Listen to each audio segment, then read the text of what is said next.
Yo, what is up guys, Anthony here, back with another Destiny Child video. And in today's Destiny Child video, everyone, we're going to be overviewing the Lisa's Schedule 2020 calendar that we currently do have, as we haven't yet on the channel overviewed the recent events that were announced with the past October 26th 2020 schedule calendar. Now if we do scroll down below, as you can see, we already currently do have the Romeo and Juliet Ragna break event currently active right now.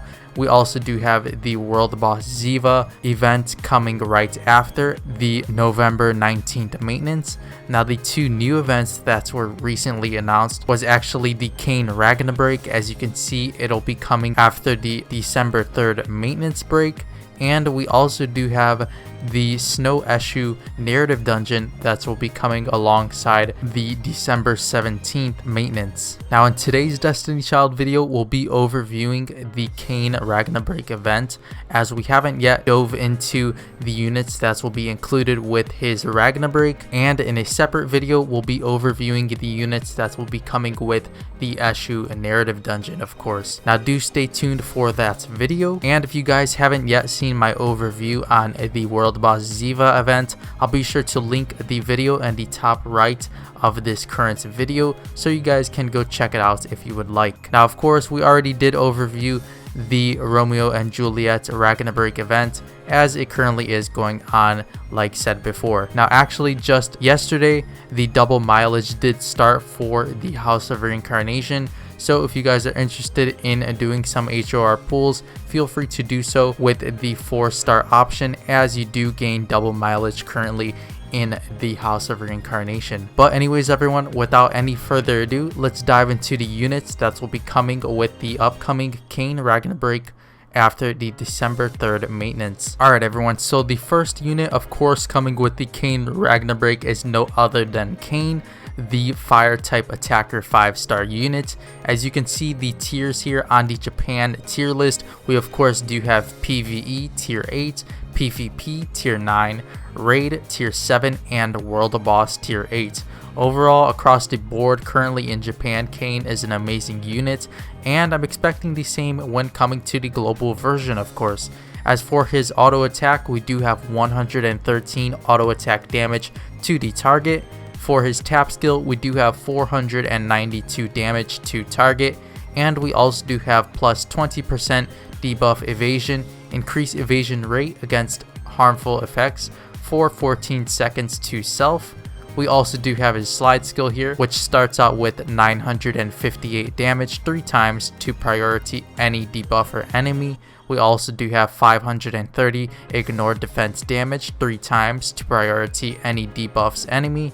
We also do have a 75 additional damage per buff, deal additional damage based on your own buffs 3 times to enemy PvP only. So as you can see on the slide skill, he does target debuffer enemies, and of course does have an exclusive PvP only effect with the 75 additional damage per buff. So a very nice slide skill here on Cain.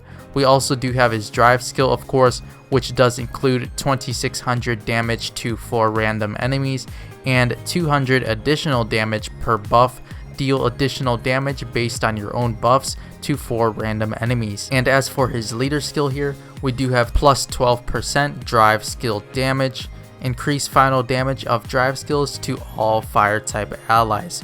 Overall, an amazing unit, and I can see Cain having a ton of use in the Devil Rumble side of the game, as we of course did just have the new Rusalka introduced to the game. That is an amazing fire support, and of course will be amazing when paired up with Cain. We also do have his slide skill, which is very nice for World Boss events. Next up here everyone, we of course do have Leo here, the units that will be coming in featured with the Cain Ragna break, of course. Now Leo is a 5-star water type supporter unit. As for his tiers here, we do have PvE tier 8, PvP tier 7, Raid tier 9, and World Boss tier 9. Now overall, an amazing supporter type character. He does very well in Ragna breaks, and world boss events as expected. As for Leo's auto attack, we do have 101 damage to the target. His tap skill does deal 395 damage to the target, plus 18% add skill charge, instantly charge the skill gauge by a certain amount to 2 priority water type allies, I'm assuming from this translation here. We also do have 60% chance for purification, converts bleed into regen healing to 2 debuff poison only allies. Now overall, Leo's tap skill is pretty unique here. Now I'm not exactly sure if the translation is correct on this tier list, but we'll have to see later on when he does arrive to the game. As for the slide skill though, we do have 719 damage to the target, plus 40% skill charge speed, increased skill charge speed stacks with skill charge rate up for 2 seconds to 3 highest attack water type allies.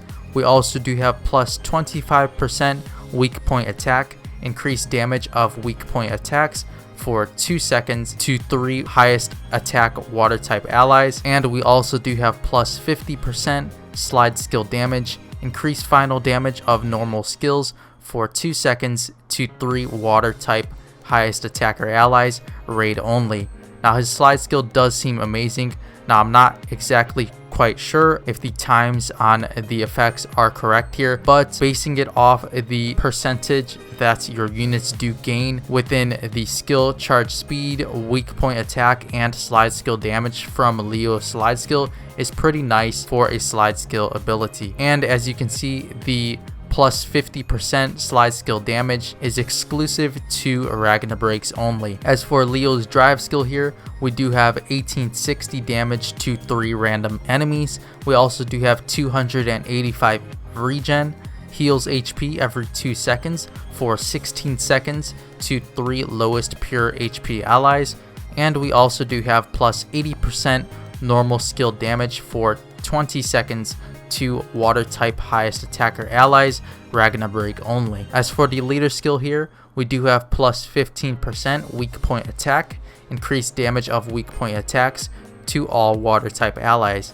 And we also do have an additional plus 20% weak point attack, increased damage of weak point attacks to all water type allies, Ragna break only.